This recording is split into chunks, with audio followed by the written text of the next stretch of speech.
My name is Rachel. I'm 27, and I've always been the family disappointment. At least that's what I thought until that Sunday dinner when my mother looked me in the eyes and said, "You don't belong here." What happened next didn't just silence the room. It changed our family forever. I still remember the weight of those words, the way they hung in the air between forkfuls of roast chicken and small talk about the weather. 5 simple words that collapsed 27 years of pretending.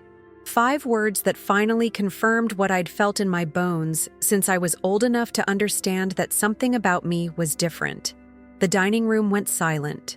My father's hand froze midway to his wine glass. My older brother Mark stared at his plate, suddenly fascinated by his mashed potatoes. My younger sister Olivia's eyes widened in shock, then darted between me and our mother. Nobody breathed. Nobody moved. And in that suspended moment, I made a decision. Not to run, not to cry, not to scream back all the hurt I'd been swallowing for years. Instead, I reached into my purse, pulled out a folded piece of paper, and placed it carefully next to my barely touched dinner plate. "I know," I said quietly. "I've known for 3 months." And that's when everything they thought they knew about our family shattered into 1,000 pieces. The breaking point. Sunday dinners at the Miller house were a tradition as predictable as the changing seasons. Every week, same time, same place, same forced smiles plastered across faces hiding secrets we all pretended not to see. My mother Martha, the self-appointed guardian of family appearances, would spend hours preparing a meal that looked perfect for photos no one would ever take. My father Richard, distant and diplomatic, would retreat behind his newspaper until the exact moment dinner was served. Mark, the golden child, would arrive late with tales of his latest promotion. And Olivia, sweet but perpetually anxious, would flit around helping mother while stealing glances at her phone. Then there was me, Rachel, the one whose achievements were never quite enough, whose opinions were politely acknowledged, then swiftly dismissed, whose presence felt like an obligation rather than a celebration. That Sunday seemed no different at first. The late August heat made the dining room stuffy despite the ceiling fan working overtime. Mother had prepared her famous roast chicken with all the trimmings. Dad had already poured his second glass of wine before the salad course was finished. Mark was regaling everyone with stories about his important clients. Olivia was nodding along while surreptitiously texting under the table. I'd almost canceled that day. The weight of what I'd discovered 3 months earlier had been crushing me, making these family performances increasingly unbearable. But something pulled me there one last time. Perhaps I needed to see them all together once more before everything changed. The conversation drifted as it always did. Safe topics, local gossip, gentle ribbing that sometimes cut deeper than intended. Then, somehow, we landed on family resemblances. "Olivia has your mother's eyes, that's for certain," Dad said, momentarily animated. "And Mark is the spitting image of my father in that photograph on the mantel." "What about Rachel?" Olivia asked innocently, glancing my way. "Who does she look like?" The room shifted. It was subtle but unmistakable. My mother's hands stilled over her plate. My father suddenly needed to refill his water glass. Mark cleared his throat and changed the subject, but the damage was done. The question hung there, unanswered. I don't know what came over me then. Maybe it was the months of sleepless nights. Maybe it was 27 years of feeling like a stranger in my own family. Maybe it was just time for the truth. "I've always wondered that myself," I said, my voice steadier than I felt. "It's strange how I don't look like anyone in our family photos, isn't it?" My mother's fork clattered against her plate. Her eyes, usually warm with performative affection, turned cold and hard. "Rachel, this isn't appropriate dinner conversation," she said sharply. "When would be appropriate, Mom? After dinner? Next week? Another 27 years from now?" The tension in the room thickened. Dad stared intently at his plate. Mark shifted uncomfortably. Only Olivia seemed confused, her eyes darting between us all. That's when my mother said it. She didn't shout. She didn't cry. She simply looked at me with eyes that had given up the pretense of love and said, "You don't belong here." Time stopped. The words hung in the air like poison. And in that moment, I knew I had to do it. I had to reveal what I'd found, the truth that would make them all see me, really see me for the first time. I reached for my purse, the buried truth. Looking back, the signs were always there, scattered throughout my childhood like breadcrumbs leading to a truth no one wanted me to find. I was 4 when I first noticed I didn't look like my siblings. Mark and Olivia both had the same chestnut hair, the same upturned nose, the same Miller family dimple that appeared when they smiled. I had wavy auburn hair, green eyes that turned almost amber in the sunlight, and freckles that neither of my parents possessed. Where did I get my freckles from? I asked my mother one day while she was cooking dinner. She barely looked up from the stove. Your grandmother had freckles, she said dismissively. But when I later found photo albums of both grandmothers tucked away in the attic, neither had a single freckle. At school, science class brought the first real suspicion. We were learning about genetics, about dominant and recessive traits. Blue eyes like my parents should not have produced my green ones.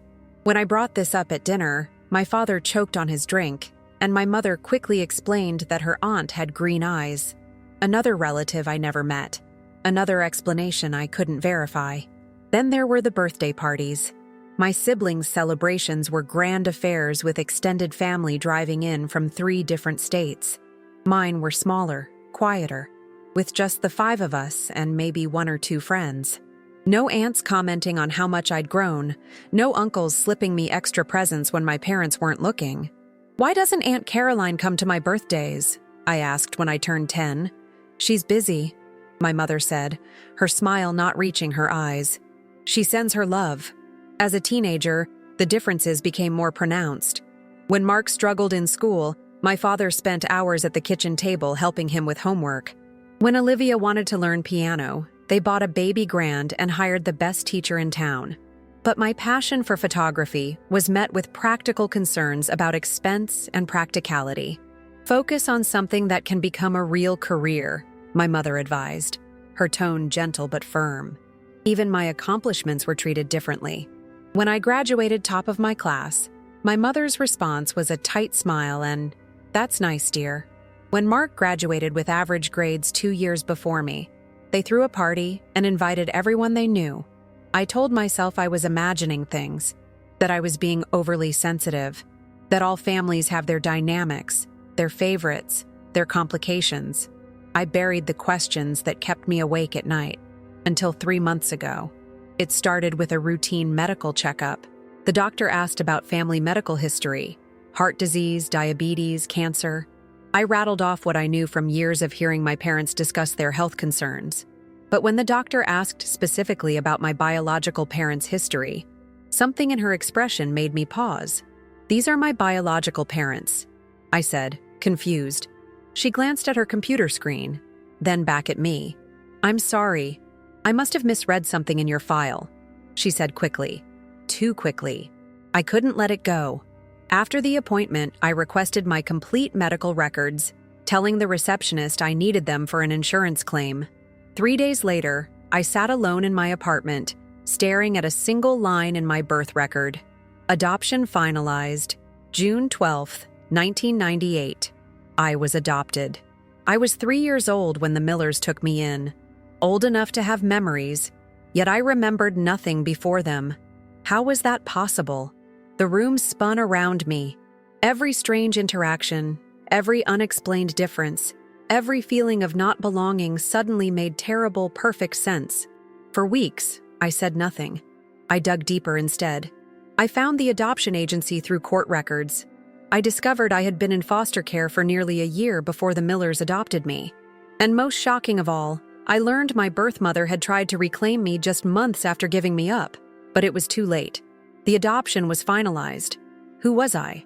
Where did I come from? And why had my family, the Millers, kept this from me for 27 years? With shaking hands, I folded the adoption paper and put it in my purse. I would carry it with me until I found the courage to confront them. Until that Sunday dinner when my mother finally said the words that had been implied my entire life. "You don't belong here." And now, sitting at that dinner table with 4 pairs of eyes staring at me in shock, I unfolded the paper that would change everything. The revelation. "This is my adoption record," I said, smoothing out the creased paper on the table. "I found it 3 months ago." The silence that followed was deafening. My mother's face drained of all color. My father's hand trembled as he reached for his wine glass, then thought better of it. Mark looked away, his jaw clenched tight. Only Olivia seemed genuinely shocked, her mouth forming a perfect O of surprise. "You had no right," my mother finally whispered. "I had no right?" The words came out sharper than I intended. "I had no right to know who I am, where I came from, why my entire life has been built on a lie." "We were protecting you," my father interjected, his voice uncharacteristically emotional. "From what? The truth?" My mother stood suddenly, her chair scraping loudly against the hardwood floor. "This isn't how we wanted you to find out. How did you want me to find out, Mom? Or did you ever plan on telling me at all?" She didn't answer. The silence was confirmation enough. 27 years, I continued, my voice steadier than I felt. 27 years of feeling like I didn't fit in, of wondering why I was different, of thinking there was something wrong with me. "Do you have any idea what that's like? We gave you everything," my mother said defensively. "A good home, an education, opportunities. Accept the truth, accept my identity." Mark finally spoke up. "I wanted to tell you," he said quietly. "When you turned 18, Mom and Dad thought it would be too disruptive." I turned to him, stunned. "You knew? All this time?" He nodded, unable to meet my eyes. "I was 10 when they brought you home. They made me promise never to tell you, said it would only hurt you to know." "And you?" I asked Olivia, whose eyes were now brimming with tears. She shook her head frantically. "I had no idea. I swear, Rachel, I didn't know." I believed her. Olivia had always been terrible at keeping secrets. The realization that she was as blindsided as I was created an unexpected bond between us in that moment. "There's more," I said, pulling out another document from my purse. "My birth mother tried to get me back. She changed her mind after giving me up. Did you know that?" My parents exchanged a look that confirmed they did. "Her name was Elena Reyes," I continued. "She was 19 years old, alone and desperate when she had me. When she gave me up, she was told she had 6 months to change her mind. But when she came back after 4 months, I was already gone, already with you. Did you ever think about her? Did you ever wonder if she regretted her decision every day for the rest of her life?"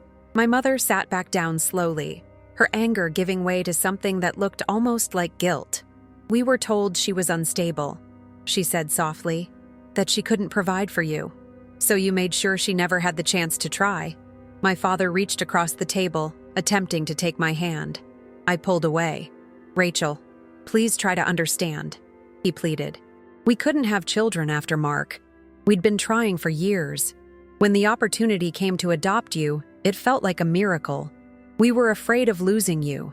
So you erased my past, my heritage, my birth family, everything that made me who I really am. We thought we were doing what was best," my mother insisted. "Best for who?" I demanded. "For me? Or for you?" That's when Mark stood up, his chair tipping backward and crashing to the floor. "Tell her the rest," he said to our parents, his voice tight with an anger I'd never heard from him before. "Tell her why you really kept it a secret all these years." My parents looked at him in horror. "What is he talking about?" I asked, looking between them. My mother shook her head frantically. "Mark, don't—" "They didn't just adopt you, Rachel," Mark said, ignoring our mother's plea. "They bought you." The room seemed to tilt around me. "What?"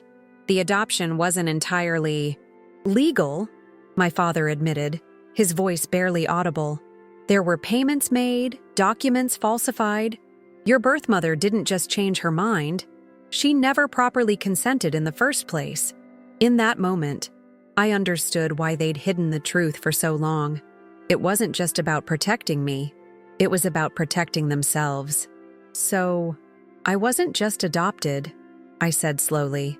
"I was stolen." The fallout. I left the Miller house that night with nothing but my purse, my car keys, and the weight of a truth so heavy I could barely stand under it. The rain had started, a perfect backdrop to the storm raging inside me, as I drove aimlessly through the streets that had raised me. suddenly feeling like a stranger in my own hometown. I checked into a motel on the edge of town, a place so anonymous and forgotten that it matched how I felt. For 3 days, I didn't answer my phone. I barely ate. I slept in short, fitful bursts, waking to the same crushing realization. My entire life had been built on a crime. On the 4th day, there was a knock at my door. When I opened it, Olivia stood there, her eyes red-rimmed from crying, a duffel bag clutched in her hands. "I brought you some clothes," she said softly, "and your laptop, and those photo albums you kept in your closet." I let her in, not trusting myself to speak. "I didn't know," she said again, sitting on the edge of the bed. "I swear, Rachel, I had no idea. And I'm so angry with them for lying to me, too." I believed her. Olivia had always been the honest one, sometimes to a fault. We sat in silence for a while, the weight of our shared disillusionment filling the room. "Mark's gone completely off on them," she finally said. "He moved out the day after you left. Said he couldn't live with the guilt anymore." "Guilt?" I asked. "What does he have to feel guilty about?" He found out about the illegal adoption when he was in law school. He came across some documents in Dad's study while looking for an old tax return. He confronted them, and they swore him to secrecy. Said it would destroy the family if it ever came out. He's been carrying that knowledge for 5 years. 5 years. My brother had known the truth for 5 years and said nothing. The betrayal cut deep. "Dad's talking about getting lawyers involved," Olivia continued. "He's worried you might, I don't know, expose them or something." I laughed bitterly. Of course that's what he's worried about. His reputation. Not what they did to me. Not what they did to my birth mother. "Mom hasn't stopped crying," Olivia said. "She keeps saying she just wanted to be a mother, that she loved you from the moment she saw you." Love doesn't justify kidnapping, Olivia. She flinched at the word, but didn't argue. We both knew it was true. The days that followed were a blur of revelations and decisions. I hired a private investigator to find Elena Reyes, my real mother. I filed for emergency time off from work. I found a therapist who specialized in adoption trauma. And I began the painful process of untangling my identity from the web of lies the Millers had woven around me. My father called repeatedly, his voicemails growing increasingly desperate.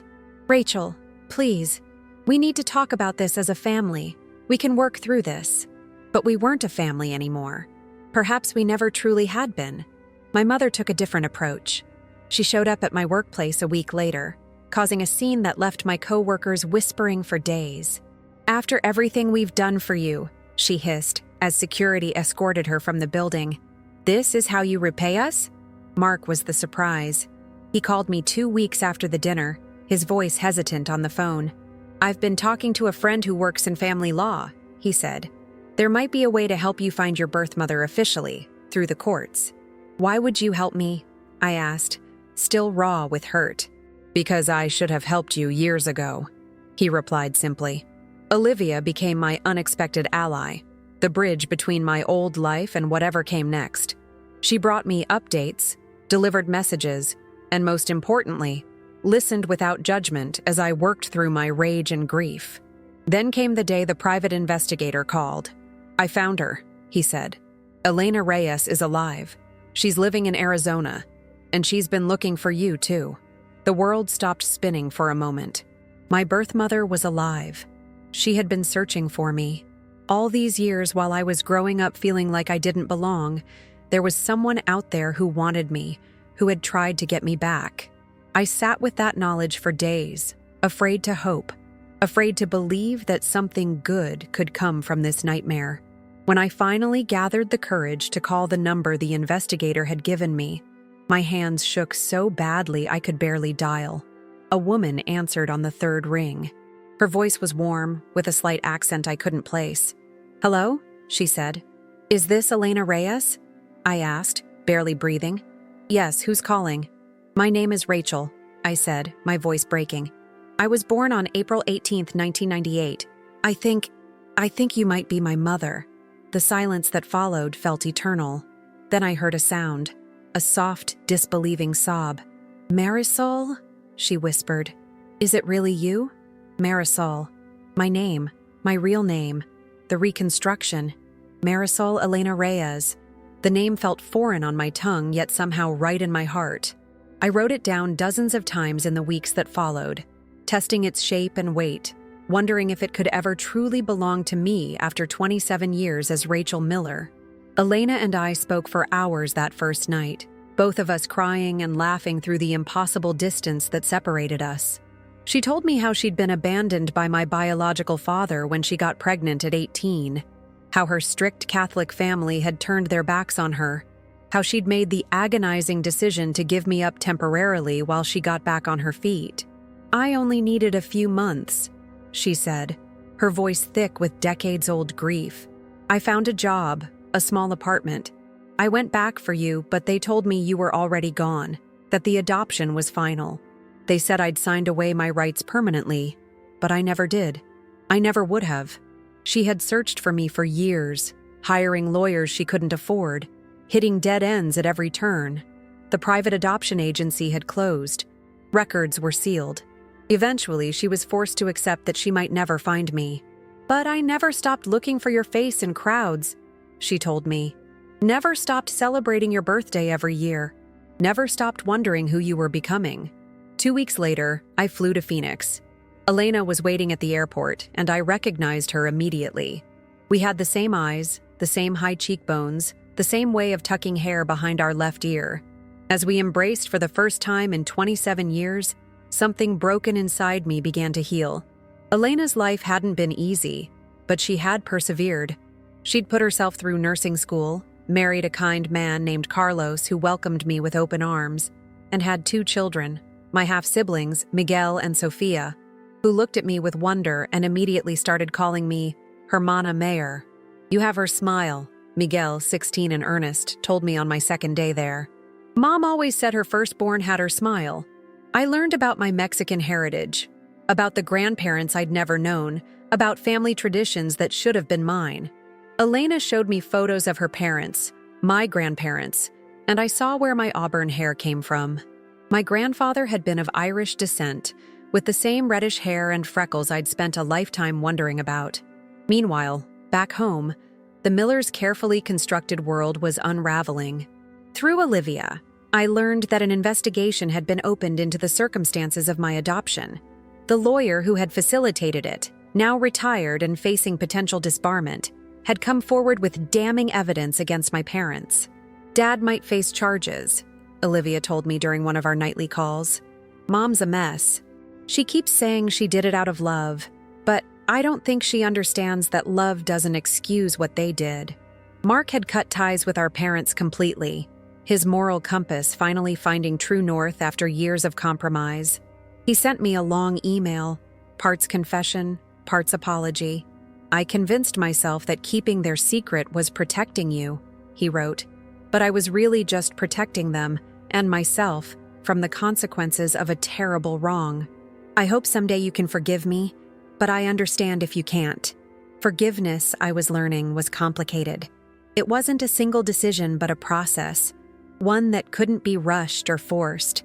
I wasn't ready to forgive the Millers, wasn't sure I ever would be, but I was ready to move forward. 3 months after discovering the truth, I made a decision that surprised everyone, including myself. I legally changed my name to Marisol Rachel Reyes, honoring both the identity that had been taken from me and the one I'd grown into. It was a bridge between my past and my future, an acknowledgement that both parts of my story mattered. Elena supported my decision completely. "You are who you've become," she told me. "I would never ask you to erase any part of yourself, even the parts that came from pain." My relationship with the Millers would never be the same. My father eventually pleaded guilty to fraud charges related to the adoption, receiving probation and a hefty fine. My mother sent me a 10-page letter, part justification, part desperate plea for understanding. I read it once, then put it away, not yet ready to respond. Olivia remained in my life, our bond somehow strengthened by the shared experience of having our family narrative shattered. She came to visit me in Arizona, meeting Elena and her family, witnessing firsthand the connection I'd found there. "You seem more yourself here," she observed as we sat on Elena's porch one evening. watching the desert sunset paint the sky in impossible colors. More at peace. She was right. With Elena, with my new family, I didn't have to squeeze myself into someone else's expectation of who I should be. I could simply exist, my rough edges and all, and be accepted. The constant, low-grade anxiety that had been my companion for as long as I could remember had finally begun to fade. That's not to say everything was perfect. I still had moments of anger so intense they scared me. Still had nights where I woke up disoriented, unsure of who I really was. Still struggled with trusting people, with believing that love could come without conditions. But for the first time in my life, I wasn't facing those struggles alone. I had Elena, who understood loss in a way few people could. I had Carlos, who showed me what genuine fatherly support looked like. I had Miguel and Sofia, who accepted me as their sister without question or hesitation. And I had myself, the real me, finally emerging from the shadows of secrets and lies. It's been 2 years since that Sunday dinner when my mother said those 5 words that changed everything. You don't belong here. 2 years of rebuilding, of healing, of discovering who Marisol Rachel Reyes truly is beneath the layers of a borrowed identity.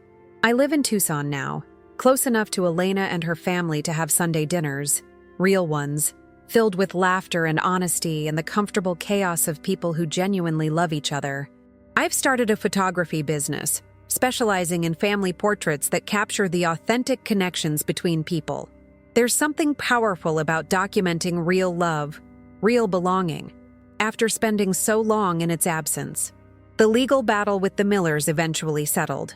My father served his probation quietly. Then he and my mother moved across the country, starting fresh in a place where no one knew their story. We haven't spoken in over a year. I'm not sure we ever will again. Mark and I have cautiously rebuilt our relationship. He visits sometimes, awkward but trying, and Elena welcomes him with a generosity of spirit I'm still learning to emulate. Olivia has become a true sister to me, calling almost daily, bridging my 2 worlds with her unfailing support. As for Elena, watching her mother me at 30 is a bittersweet gift. She braids my hair sometimes, teaching me the techniques her mother taught her. She makes me tea when I'm sick, worries when I'm late coming home, beams with pride when I accomplish something. She mothers me with a fierce intentionality, as if trying to make up for all the years we lost. We can't get those years back, I told her once, seeing the sadness in her eyes as she watched old videos of Sophia's childhood milestones. No, she agreed, taking my hand. But we can make every day we have now count double. The question I get asked most often, usually in hushed, hesitant tones, is whether I can ever forgive the Millers for what they did. It's a complicated question with an even more complicated answer. What they did was unforgivable. They stole not just a child, but a mother's child. They robbed Elena of watching me grow up, of hearing my first words, of teaching me her native language. They robbed me of my heritage, my identity, my truth. And yet, they also gave me a life of material comfort, of educational opportunities, of certain kinds of privileges. They were flawed people who made a terrible choice out of desperate want, and then compounded that choice with decades of lies. Forgiveness isn't something I owe them. It's something I'm working toward for my own peace. Some days I can access it, recognizing the complicated humanity behind their actions. Other days, the anger feels fresh and raw, as if the revelation happened yesterday instead of 2 years ago. But here's what I know for certain. Belonging isn't about where you come from or who raised you. It's not about shared DNA or shared history. Belonging is about being seen, truly seen, for all that you are. Your strengths and flaws, your beauty and mess, your past and potential, and being embraced anyway. For 27 years, I lived with the gnawing feeling that something was wrong with me, that I was somehow deficient because I couldn't fit seamlessly into the Miller family. Now I understand that the problem was never me. I wasn't meant to fit there because that wasn't where I belonged. If you're watching this and feeling that same sense of disconnect, like you're living a life that doesn't quite fit, surrounded by people who don't quite see you, please hear me. There is nothing wrong with you. Your feelings are valid. Your questions deserve answers. And most importantly, you deserve to know your own truth, however complicated or painful it might be. Sometimes the most courageous thing you can do is to stand firmly in that truth, even when the world around you shatters. Because beyond the breaking, beyond the chaos and pain, there might be a wholeness waiting that you never knew was possible.